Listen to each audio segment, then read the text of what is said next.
So Warren Gatland's squad for the up-and-coming summer tour has been announced. 4 uncapped players and some wily old veterans coming back. This is a little bit of an interesting one, so I'm looking forward to getting into this one with you. My name's Christian and this is the Welsh Sports Podcast. So I don't know if it's just me, but it feels like the Six Nations has literally just finished and we're already getting the squad for the summer tour, so it's good if you're a Welsh Rugby fan. And there's some interesting calls in this squad, so I'm not going to mess around, we're going to get straight into it and begin at the beginning with the forwards. So we got Corey Domachowski, Kemsley Mathias, Gareth Thomas, no real surprises there. At hooker we got Elliot Dee, Derry Lake, Evan Lloyd and Sam Parry, so 4 hookers, which is quite interesting. Feel a little bit harsh on Liam Belcher, who's literally been unbelievable for Cardiff this season, and literally just won the player of the year there, and he's not featuring in this squad. I think maybe Evan Lloyd again is going to go as more of a developmental player, and he's going to just use like Derry Lake, Evan Lloyd, Elliot Dee and Sam Parry as like the main playing squad. But you can see what he sort of sees in Evan Lloyd, because he's had a few games towards the end of this season and he's looked pretty good. Moving on to the tight heads, we got Kieran Azarati, Archie Griffin, Dylan Lewis and Harry O'Connor, which is what we were expecting. What we maybe weren't as sure of was Henry Thomas, who's back in the squad. A lot of rumours that he could be going to the Scarlet, so maybe that's something to do with it, because he's only got 4 caps and he's playing in France, so we don't know what's going on there, but that might be the reason. But good experience there. Then the second row, this was going to be the one that sort of threw up a few interesting ones, because there's a lot of injuries. You got the likes of Adam Beard and Teddy Williams out, and obviously with the game against South Africa being out of the international window, we're only going to be able to play our Welsh players who are based in Wales, so that sort of narrows things down a bit. So there's a few surprises. We got Ben Carter, which we were expecting, Dav Jenkins, which we were expecting, Chris Chinzer covers the 6 second row thing, but then interestingly Matthew Screech for the Dragons, who's only got 1 cap and who's had a so-so season, I guess. But the interesting one is Corey Hill, which there's been a lot of chat about, and there was a lot of rumours, and I gotta be honest, I did not expect this. I thought it was just going to be rumours, but it's actually he's in the squad. So yeah, 32 playing in the Japanese 4th division, something like that, so that's an interesting one. Then we move on to the back row. Mackenzie Martin, Jack Morgan, Tane Plumtree, Tommy Raffel and Aaron Wainwright, and as I said, Chinzer covering sort of that back row, second row cover. So that's pretty much as we'd expect, especially in the back row. Nice to see Jack Morgan back. Tane Plumtree has had a real good end to the season.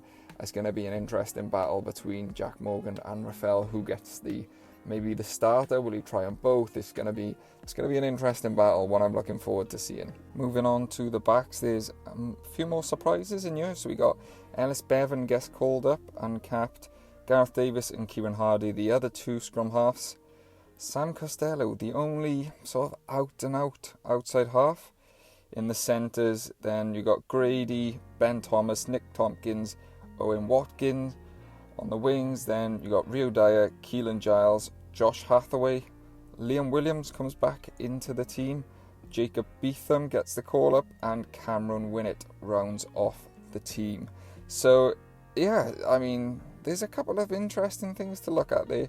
Interesting to me how Ellis Bevan has got the nod over Ruben Morgan-Williams. I'm quite surprised at that, as good as I think Ellis Bevan has been with the absence of Thomas Williams at Cardiff. I think Morgan-Williams has been pretty consistent over the course of the season and has improved as the season's gone on. And when you look at the Ospreys' performances, the only team that's really had any sort of success in the season, and he doesn't make the team, which I'm interested in. Then you look at Costello, the only 10. I mean, you got Ben Thomas who can play 10, also Jacob Beetham who can play 10, but that's not their first position. Anyone who watched Judgment Day would see how well Ben Thomas was playing. I'm chuffed that he's had the call up, and he was playing superb at 12, really linking things. He's got so much time on the ball. And then when he went to 10, he wasn't as effective, so that makes me slightly worried because Gatland has mentioned before he likes the look of him at 10, so I'm not sure about that one. And then Jacob Beetham, who's played pretty much fullback exclusively this year. He can play 12, he can play 10, but again, no one else. And with Costello's recent injury record, I do think that's a gamble. The only issue is like, who else do you call? I mean, this could be Owen Williams, Dan Edwards, still a bit too early for him. I don't think Will Reid has been consistent enough to prove that he can do it at the top level. So, yeah, it's a funny one. No Johan Lloyd as well, which is another interesting one. A lot of people are clamouring for him to be starting at 10 in the Six Nations over Costello, and now he doesn't even make the team. So this is a real interesting one from Gatland. But I guess the main headlines is probably going to be Corey Hill and Liam Williams. There was the rumours about Liam Williams coming back, and I sort of spoke about them in one of my recent videos. I thought it was more of a rumour than anything, similar to the Corey Hill thing. But I can understand this one a bit because he's playing out in Japan, so it's a bit more. It makes more sense for him to come to Australia and be part of that squad. We've lacked the leadership and experience, so I can understand him coming back. But I think a lot of the talk is going to be Corey Hill's inclusion in this squad. He's obviously been playing trade out in Japan also, same as Liam Williams, but it's the 4th division. I mean, it's not comparable to the same situation as Liam Williams. He obviously hasn't been in and amongst it for a few years, and as good as he was when he played for Wales at his 30-odd caps, he always had a good performance for Wales, but he's just been out of it. He's obviously not playing at the high standard, so how they're expecting him to step up to like an international game, I don't know. He's obviously, and also there's all that stuff that went on with. I don't really know the full story. I don't want to not going to go into it too much, but someone broke into his friend's house, and then him and 2 of his mates sort of broke into their house to looking for someone, I think, and I think they kicked the door down, and it was a mistaken identity, and they went to the wrong house, and it was some lady at home with her kids, and obviously scared everyone, as you can imagine. And so he's also had that hanging over him, which is not sort of a good example you want to set. Now, obviously, I don't know his personal life, and that's up to him, but I just think generally the precedent of where he is playing his rugby and all the stuff around him is just a little bit of a bad vibe. Also adding on to that, I think James Ratty's had a pretty good season as well.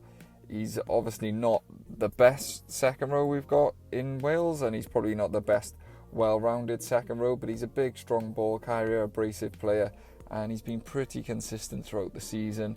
And you've got to think, like, what sort of message is that sending to him now? Like, you're not good enough because I'm picking someone who's not even playing in the top tier in Japan, and he's playing at the Ospreys week in, week out, and they're the only real successful Welsh region at the moment. So it's a real funny one. Also the Seb Davis one, I think we might have seen Seb Davis if he didn't get red carded, because he's potentially looking at a ban now, and he would have been involved in that South Africa game, if at all. So that's probably what rules him out. But I just don't understand the Ratty one. Also, I mean, I think Hugh Sutton has been pretty good, stepping up since Adam Beard has gone off, and James Fender has had those guys have had their injuries. So yes, it's a funny one, but we'll see. Gatland's going to have a lot of questions, and I'll be interested to know what his answers are. But I think for him, he's just going back to a little bit of a comfort blanket of knowing that these guys are, they're pros. He's had success with them in the past, and maybe he's just banking on them having that maturity and leadership within the squad and stuff. So I sort of get it in that sense of things. I just don't really get the Corey Hill one. A couple of other noticeable absences. We mentioned Morgan Williams and Johan Lloyd. Morgan Morris doesn't make the squad again. I mean, if he's not going to make this one, he's not going to make it at all. I think his chance is gone. It's horrible to say because he's been so consistent over the last few years, but he was a little bit absent in the Judgment Day game, and it was the other big players like Jack Morgan and particularly Justin Tipperick just showing their quality, and he was a little bit sort of, you just didn't really notice him, which is rare, and everyone's entitled to a bad game, but he just did it on sort of the bigger stage in front of Gatland, and I think he potentially could use that as like his ammo or his excuse not to pick Morgan Morris. But I think we just need to forget about that now, because he's clearly never going to pick him. And as I've said in a previous video, Ospreys fans, just maybe be a little bit thankful that you're just going to have him for every game and he's always going to be available for you. Another interesting, notable one is Ryan Elias. I was a little bit surprised at this. Obviously, he's been in and around that squad for a few years now, and coaches Gatland and Pivac have stuck with him when others have called maybe for him not to be involved, and he's not involved in this one. And what I don't really get about this is he's gone with the 4 hookers. Evan Lloyd, obviously the developmental one, but Sam Parry, literally 3 months ago, was deemed not good enough to come in even when there was injuries, and now he's in place of Elias when he couldn't even get a spot on the bench when we didn't have any hookers really. So yes, an interesting one. It seems a little bit scattergun by Gatland. I understand it's a summer tour and this is an opportunity to try players and test players, but the lack of no sort of outside half cover is a little bit concerning. Interestingly, now we've had some press conferences from Gatland and he's answered a few questions. So on the point of the outside half, he's mentioned that he wants to have a look at Thomas. He's wanted Cardiff to give him more runs at 10, and he's thinking about Beetham as well, because Beetham's a big guy, and he wants like he's looking at bigger styles of 10s that we have in Wales, which is interesting. Talking on Ben Thomas, he said, quote, "I thought he was excellent on the weekend. He looked comfortable on the ball and created space. We were hoping he would make more games at 10. We've started looking at him recently. We've been pleased with his performance. Whoever we pick there, they will take time. It's not just a running game, it will be a kicking game. It does give us a different dimension. We've looked at players who've had some time in the past. It's not as if we're just throwing players who haven't experienced the 10 jersey." So he's talking about playing Ben Thomas there. He also mentioned about Ellis Bevan being a left footer, which is what he likes the look of. And on some of the players that missed out that we haven't spoken about, Will Rowlands, Josh Adams, and he mentions Ryan Elias as well. And he's just basically said they either wanted or he wanted to give him a rest, and it was basically mutually agreed between all the parties, which makes total sense. Josh Adams has been injured, Elias has played a lot of rugby, and Will Rowlands had the issues with his daughter, with his child's pregnancy, and then he went straight back to racing and didn't get an opportunity to like sort of have a bit of a rest. So Gatland has given him a bit of an enforced rest, this sounds like, which again totally agree with. About the Morgan Morse, he said it's not just the attacking stuff, it's both sides of the ball. We've got through the videos with players, it's stuff off the ball. He's had some really good games for the Ospreys. We've got a real good look at players and loads of good luck of players at that position. For him, it's working on those things. So I wonder if he's actually had a conversation with Morgan Morris. But yeah, I guess the only other thing to really mention is the new caps, Ellis Bevan and Jacob Beetham we've spoken about. Then you also have Keelan Giles, who's been in the squad before but not actually got a cap, and I think his play this season has certainly deserved a call-up.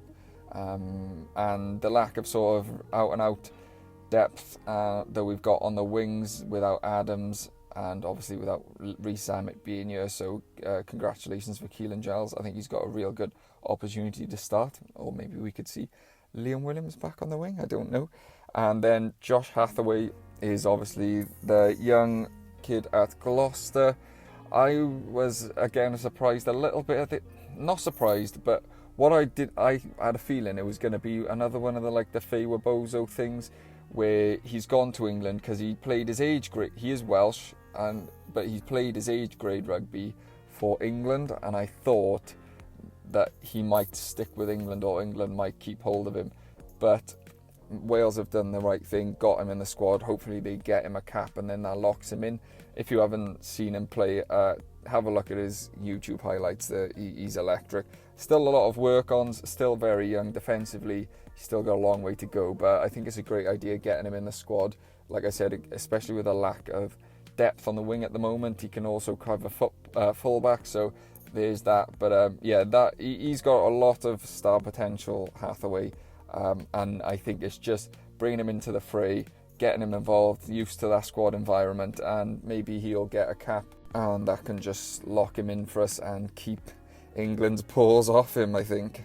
But lots of talking points, an interesting squad selection.